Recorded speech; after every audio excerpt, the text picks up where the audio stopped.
Всем привет! Меня зовут Алина Федорова, и сегодня мы с вами будем говорить о том, что такое успех и как его добиться. Если вы еще не подписаны на мой канал, обязательно подпишитесь, потому что у меня впереди для вас еще очень много интересных тем. Также подписывайтесь на мой инстаграм, ссылочку я оставлю внизу в описании под видео. Там мы сможем с вами дискутировать тоже на различные интересные темы, буду рада вас там видеть. Начало осени – это начало учебного года, возвращение людей с отпусков. И у меня всегда начало осени ассоциировалось с новой страницей в жизни.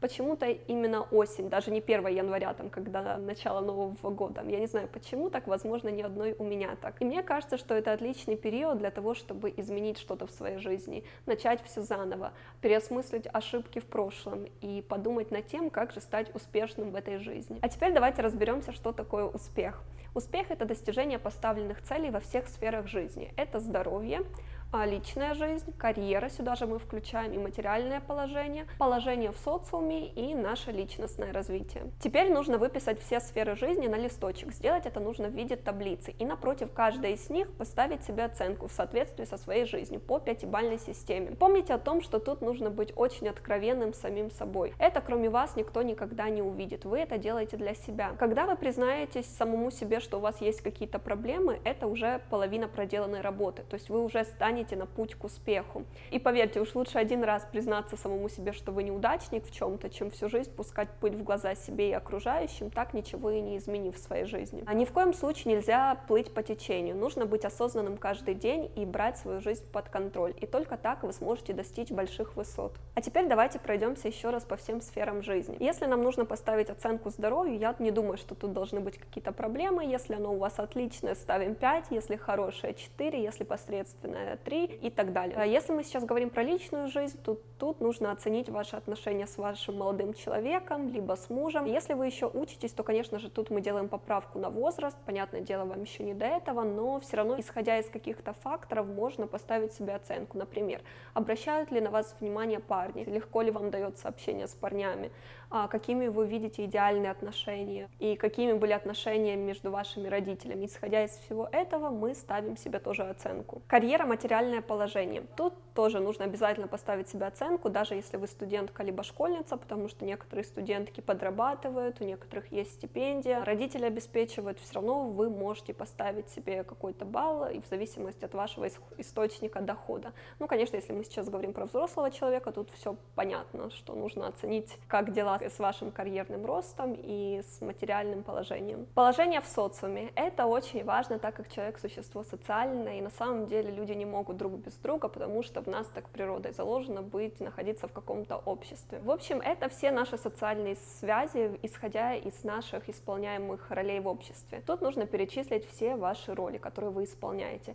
Это такие, как вы мать, вы жена, вы сотрудник компании, вы член какого-то клуба, участник какого-то коллектива, школьник, студент. То есть нужно перечислить абсолютно все роли, которые вы занимаете в обществе. Теперь определите ваше положение среди вашего общества, в вашем классе, в группе, в коллективе, ваше влияние на этих людей и их отношение к вам. И последнее – это личностное развитие. Сюда мы можем отнести все, что мы делаем для того, чтобы стать лучше, все, что направлено на наше развитие как личности. А сюда же можно отнести чтение книг, посещение каких-то курсов, семинаров, наших хобби, наша работа над собой, над нашим характером, над нашими вредными привычками, работа над телом, над нашей внешностью и так далее. Оценку нужно ставить себе легко. Как вы чувствуете? Вам все-таки должна ваша интуиция подсказывать, на какую оценку вы заслуживаете в той или иной сфере.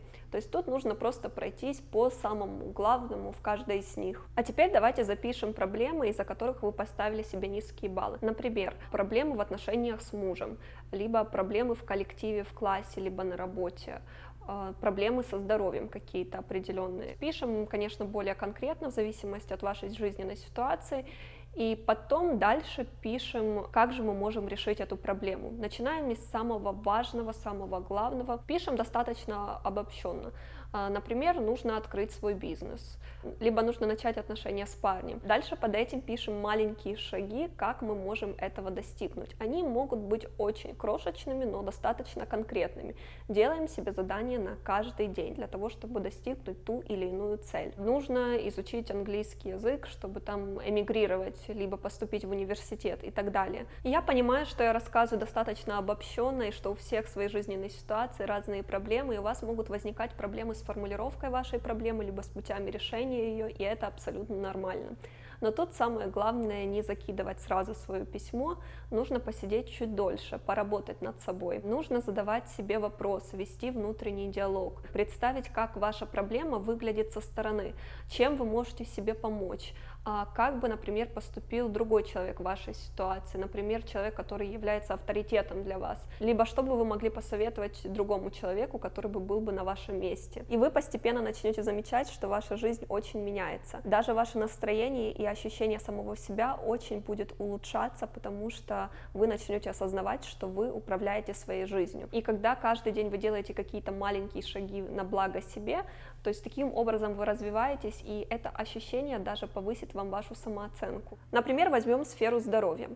Допустим, когда я позанимаюсь в спортзале, куплю себе какой-то полезной еды, либо, например, если меня вдруг что-то тревожит, я тут же побегу к врачу и решу эту проблему, потому что бывает такое, по своему опыту знаю, что нас что-то тревожит, но мы поход к врачу откладываем на потом, аргументируя тем, что у нас нет времени на это. А ведь все мы знаем, что сфера здоровья — это самая основная, и если у нас будут проблемы с ней, то в других сферах они будут априори. Но мы частенько забываем об этом.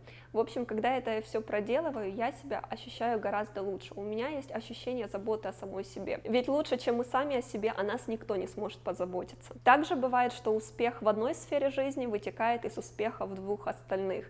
Например, возможно, чтобы достичь какого-то положения в обществе и успеха в личной жизни, для начала нужно чего-то достичь в личностном развитии. Когда у нас все это составлено в виде таблицы, мы можем установить связи между сферами жизни и понять, почему у нас есть какая-то конкретная проблема. Таблица нам помогает все это проще воспринимать. Иногда нам кажется, что мы все знаем о нашей жизни, что мы делаем правильно, что неправильно, но на практике получается все иначе. Мы на самом деле все очень быстро забываем, а когда мы все это записываем, а потом перечитываем, это нам позволяет более глубже осознавать эту информацию. Важно не просто знать что-то, а осознавать это. Возможно, у вас были такие ситуации, когда вы знали что-то, но вы восприняли это только на опыте другого человека. Например, возможно, даже на отрицательном опыте. И вот вас осенило: ах, вот так делать нельзя, либо вот так нужно делать. Либо вы услышали какую-то информацию от авторитетного для вас человека, возможно, это была информация, которую вы сами знали, либо вам ее говорили 300 раз другие люди, но восприняли вы ее только сейчас из уст этого человека. В общем, это все было касаемо нашего восприятия, почему так важно записывать наши мысли, делать анализ, расписание, планирование в письменном виде. Всем своим подписчикам я желаю только успеха. Я надеюсь, ребят, что вам это видео понравилось. Если да, ставьте палец вверх, а мы с вами скоро увидимся. Пока!